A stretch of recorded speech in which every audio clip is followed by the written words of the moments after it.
People probably don't know that my next guest started out as a Broadway actor. No. No? Appeared on Broadway, didn't start out. Didn't start out. Were you a star on Broadway, or did you just... Well, kind of, yeah. Okay. One play. Mike Wallace, control freak, you notice. When a guy's trying to do an intro, he takes... Star of TV commercials, that's true. True. Right? Sold cigarettes at one time. TV commercials. TV commercials. And then you went to news, and you've... No, I was in news from 19... And he used to play the clown at the McDonald's, the local McDonald's. Tell me no, too, but no. Mike's had a distinguished career. How long have you been in news? I've had a varied career. I started as a radio announcer, right. Rip and Read News. Great, I did too, but I didn't have that voice. Of course, back in Grand Rapids. Went from there to Detroit, went from there to Chicago. Pre or post-war, you were in the Navy years? Yeah. When you were in the Navy during the war? I was in the Navy during the war, World War II. Yeah. Where were you stationed? I was in Hawaii, at Pearl. Pearl. In Perth, West Australia, in the Philippines, and back to Great Lakes. What was your job on the ship? I was a communications officer. That mean you got to talk on those on the radio, or No. We worked the thing. The coding machines, Keys. encoding machines. They were called ECMs back then, and we had strips because I was working with the submarine force of the 7th Fleet, and I was in for about almost 3 years. Had you been of age during the Vietnam War, would you have gone and fought or not? Where was your head in those years? You were over there, I know, as a correspondent. Yeah. If I had been drafted, I would have gone. I wasn't. No, actually I was more of a hawk about Vietnam until I went out there first in 1962. Right. Before we got involved, and I found it fascinating. I was working actually for Westinghouse Broadcasting. I remember you and I both. 25, 30 years ago. You were. What were you doing? That hot seat time, that show with. Oh, that was back in the 50s. Night Beat. Night Beat. Yeah. What did you do for Westinghouse? Mike Wallace interview. Then for Westinghouse, I did a broadcast called PM East. Right. And then I covered conventions, did convention coverage, and anchored for radio, and to a certain degree for television. Did you ever work for Chet Collier, my mentor in the business? Sure. You did. Worked for and with. Is that right? He's sitting outside. I know he's there. He's here today. Yeah. At this instant. Yeah. He's 114 now. I believe it. Yeah. He looks it. Yeah, he does. He's aged well. He does. Mike, how's your health? You all right? You fell down in an airport and they put a little ticker thing in you a few years ago, and right it's in there. Still ticking. Like 3 years ago, in good shape. Still play tennis. Do you really? Of course. I'll be darned. What about yourself? I do. I play tennis every day, and you'd be amazed how I'd look if I were playing tennis every day. I have often wondered, why are you as chubby as you are? I don't know. You know what it is? I had surgery over Christmas. I just recently had surgery I had a skydiving accident, and I can't move my left leg. So I had surgery over Christmas, and I can't get on one of those treadmills or things. And I eat a lot. How old are you? I'm 54. And you have my children. blood pressure's 120 over 80. Cholesterol's 200. Oh, you're in good and shape. I can outfight anyone and outfox and out whatever else, any one of these young punks on the crew. I had a good friend. Bernie Altman, at CBS, who was a film editor. Yeah. And he got to be a little outsized. My old man was built like a mailbox. I mean, it's just some of it's genetics. Really? Yeah. Yeah. Anyway, I said to him, Bern, can you imagine your wife and your kids are going to be looking into that box and saying, Daddy, why didn't you stop eating? Right. But if you have what you just told me. No, it's all true. Good. It really is. And it's genetics. Are you built like your parents? A little taller. Yeah, basically, I guess. Yeah. Yeah. It's genetics. It really is. Do you ever wish you'd have done something else with your life? The way was essentially, as I understand it, an opportunity to make money legally. But that seems to be the only story they have. You think he's right? In taking the money or not taking the money? Taking the $4 million? I think he was probably, but he's already said he isn't going to take the $4 million. No, to begin with. Oh, to begin with, I think it was I think he looked at everybody else who did books and got money, and he figured they're going to pay me more, but my deal's no different than theirs. It's legal money. I think it was probably naive. $4 million for Newt Gingrich's book? Well, look, you know what? Do you Nobody pays you unless they're going to get their money back. And maybe Rupert Am I Murdoch right? thought he was going to get his money back one way or t'other. Well, but they have to prove that. I mean, that's, you know, Of course. the press is innocent until proven guilty, except when it comes to somebody like Newt Gingrich, let's be honest. I mean, the reality is that you know what I'd do if I was Newt Gingrich? I would hold a press conference today, and I would say, you know, I think the public's right about this. I think we ought to know, since you Democrats have been in charge for 40 years, I'd like to look at all your diaries and all your meetings with all the lobbyists, find out who was in the meetings, and I want to look at your votes on those bills. I had one meeting and no vote. Let's reveal your diaries for the last 10 years, and let's look at your meetings and your votes. I think that would put it to bed in an hour. Have you called Newt and told him? No, but I just told him on the air, and he'll watch the show tonight, and by tomorrow this will be Right. hot news. But I do think that there's a double standard. Don't you see that? Double standard for For television? Newt, I mean, he's getting a lot of hits. Oh, come on. Come on, Mike. The guy hasn't had a positive story since he took office. How about Bill Clinton? Well, he hasn't deserved a positive story since he took office. No, actually, the truth is Bill got hit harder than he should on a lot of stuff, in my judgment. I think that Clinton got hit harder. I think there is a kind of search and destroy Let me tell you a story attitude about out 60 there. Minutes and Bill Clinton. He would never, repeat, never, in my estimation, have gotten the nomination had he not gone on 60 Minutes with Hillary. I think that's right. Hillary And talked- stage managed that whole And thing. talked to Steve Kroft. Right. And they nailed that Jennifer Flowers issue I agree. at that moment. I agree with you. They have never been willing to go on 60 Minutes since. Why?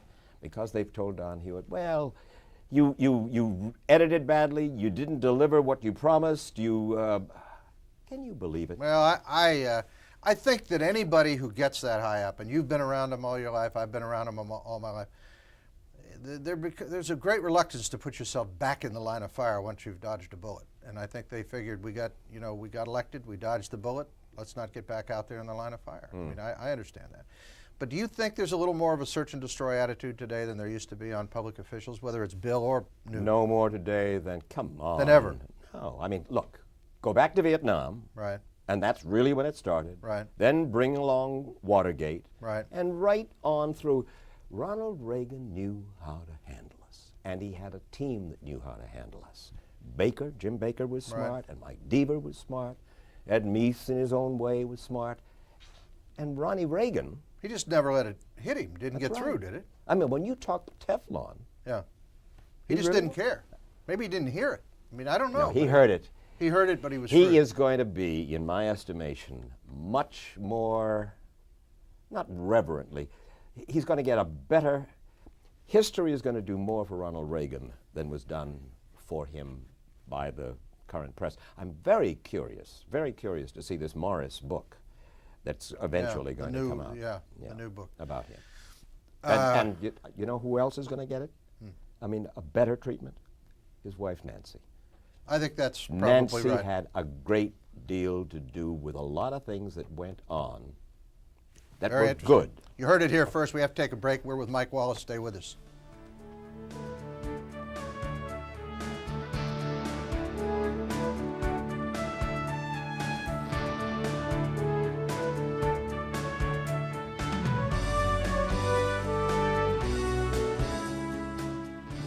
My 1950s broadcasts Night Beat and The Mike Wallace Interview.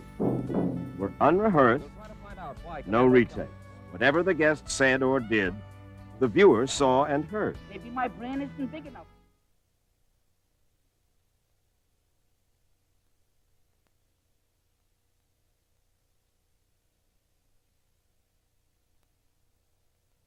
But I do have this desire. I have a desire to see the Afro-American in this country get the human rights that are his due to make a complete human being. Are you the least bit afraid of what might happen to you as a result of making these revelations? Oh, yes. I probably am a dead man already.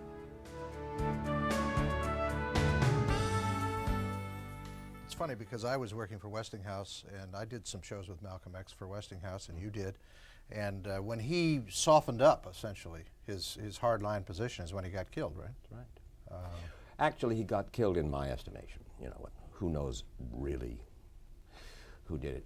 He told stories about Elijah Muhammad, which Right. were true, True. about the lechery that he was involved with, Right. and that was the end for him. It was Right. just, and that's what he was referring to. I'm probably a dead man already. What do you make of the of the latest, his daughter trying to Kubila? trying to nail Farrakhan and so on, and they're saying the federal government set her up. And I mean, I don't know. I just don't know. I've never met Kabila. Atala, who is older daughter, is an adorable woman. I mean, a smart woman. And I think probably she was just I shouldn't even speculate. I think she was a troubled individual, but I find it difficult to believe. She didn't have the money to pay a hitman. Go out and hire a hitman. That seems weird. Move to Minneapolis and hire a hitman. It's pretty bizarre. It's a Susan Lucci plot. And give him $250. I mean, it's there's something strange. Something strange there, yeah. Mike, you have been public at one time or another about a problem that affects a lot of Americans called depression. Yeah. And that's a courageous stance because people, I guess because you're very successful, they can't fire you because they can't say, hey, Mike's depressed today, so we'll fire him, so you're fairly safe. Do you still suffer from it? Do you deal with it? Or I deal with it. I had an episode during the Westmoreland trial. Right. And when we... What triggered that? Was that the fear that you had done something wrong as a newsman, or was that did you begin to question yourself that maybe you hadn't done the right things and got depressed about your own performance? The broadcast was accurate. Mm-hmm. Some of the things that were undertaken, and I've said this publicly before, that I didn't know about, should not have been done. But to sit in a federal courtroom, cold, drafty federal courtroom for 5 months, and hear yourself called liar, cheat, etc. All of a sudden, it affects your self-image. You feel lower than a snake's belly. You really do. Listen, I've been called all those things by the press at one time or another, as you know. No, unfortunately, my self-image is... You have a different nature, I guess. For whatever reason, it really hit. And I went to the hospital for a week in the middle of the trial, and the first flowers that I got were from Kitsy and Westmoreland. You're kidding. I am not kidding. In the middle of the trial. Really? But we won the trial, right? Obviously, and I was told I was taking some pills. The newer medication's quite good, isn't it? I mean, the Prozac and the Zoloft really are first rate. I have familiarity with Zoloft, and I tell you, in a strange way, it has awakened certain. I'm quite serious. Make you horny, or no? On the contrary, it's supposed to do the other.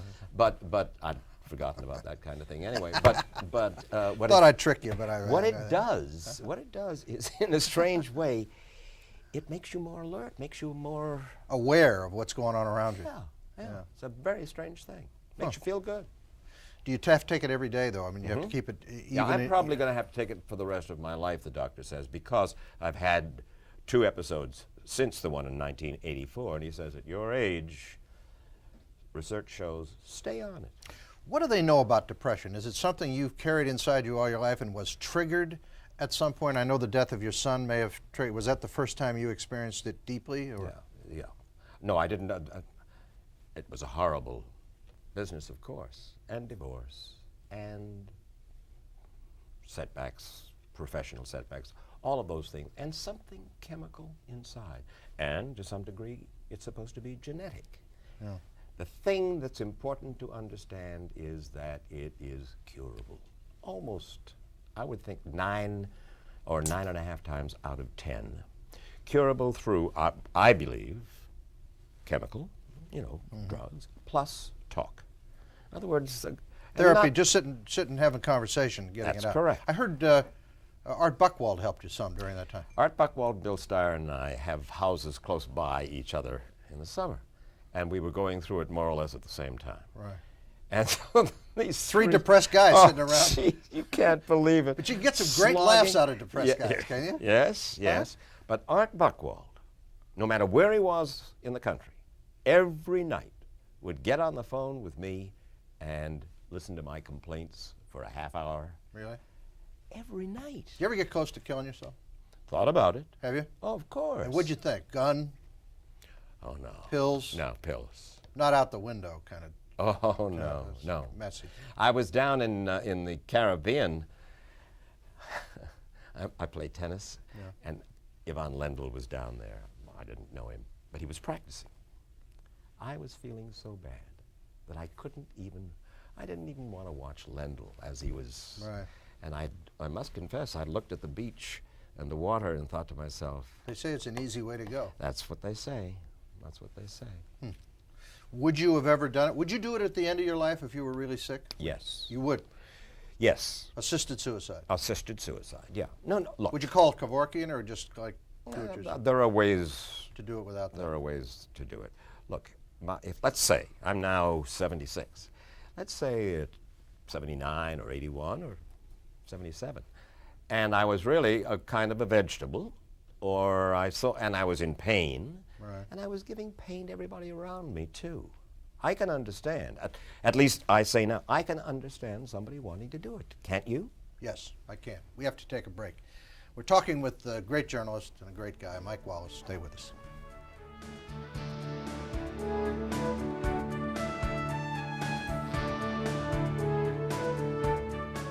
My two PhDs, one came from the Tennessee University and from a... University of Tennessee? No, the Christian Tennessee University.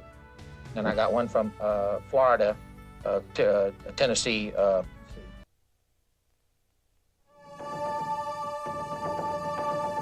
In February of 1992, in a Jefferson Parish McDonald's outside New Orleans, Joel Durham and Leo Kern came face to face for the first time, the only time. Leo Kern was behind the counter? He was about right here.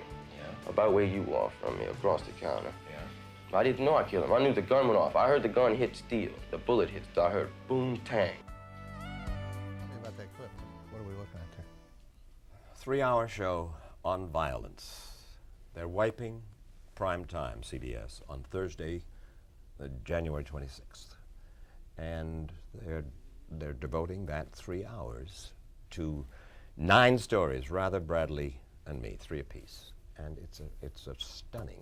What'd you learn from this? I mean, violence in America is really out of control, right? I mean, we're really in big trouble. What'd you learn from this? I would love to tell you.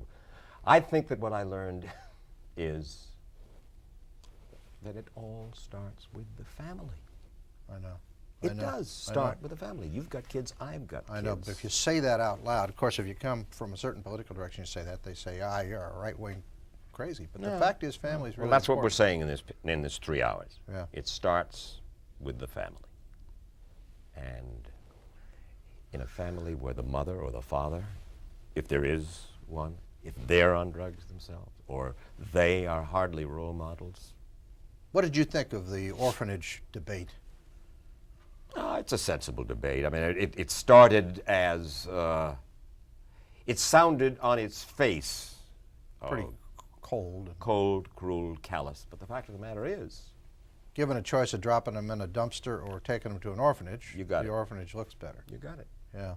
And I think the press handled that very responsibly. Actually, I did too, and I don't give the press credit fairly often just because Hell no, you don't. I don't. But I do give them credit when they deserve it. I Yeah. thought they handled that story very, very well. I think the press may be getting a little more responsible. Am I wrong, or am I seeing a kind of correction of each other in the press? That there's a You're looking at the press through this, I can't believe it, lens. What do you mean getting a little more responsible? well, I The think pre- over the years they've put too much emphasis on some stories and not enough on others, and some of the ones they've pushed have been somewhat irresponsible. Is this television, print press, both? Print, I have more problem with print than everybody says. Television's the problem because of the so-called sleaze journalism and the tabloid shows and all that sort of thing. My problem's always been the print, because it's one guy's opinion and he has an agenda and a point of view and he drives it. Like Bob Novak. Yeah, Novak would be a good Like example. Bill Well, Buckley. but he does a column. I don't care if it's in a column. I'm worried about the guys writing the front page stories who have an agenda and pretend that they don't. It's one thing if you say I'm a Roger. liberal columnist or a conservative Roger, columnist. give I me- don't care about that. Give me a break. Oh, come on, you're defending the profession. I'm not defending the profession, but I am simply telling you that I read the same newspapers that you are reading, and you have a skewed lens. Well, perhaps because I've been under attack by them for 30 years, and there Depends is whose ox is that is right. There is. And you but have you not know when been- you read about yourself getting chewed out in the press, all of a sudden the Washington Post went too far.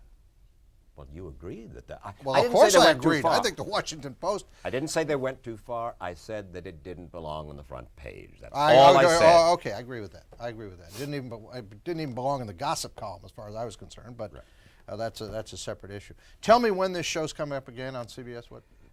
The 26th of January. Okay. Will this be on the air by then? This will be on tonight or tomorrow night. Oh, good, yeah. So it's on tonight. We're on tonight. A week from tonight. A week from tonight, 3 week from- hours this is on Thursday. violence. Right. Don't miss it. Are we out of time here? About 30 seconds. Mike, what would you have done What would you have done differently in your life? Oh. So many things. Would you have done personal things differently or career things differently? As I look back, not a damn thing. That's right. How can you talk? Lots of mistakes, but I wouldn't be who I am without them. So not a thing. Okay. Thanks for joining us. Thank you. Great to see you. Okay, we got to wrap it up. We'll see you tomorrow night with New York City Mayor Rudy Giuliani right here. Join us then.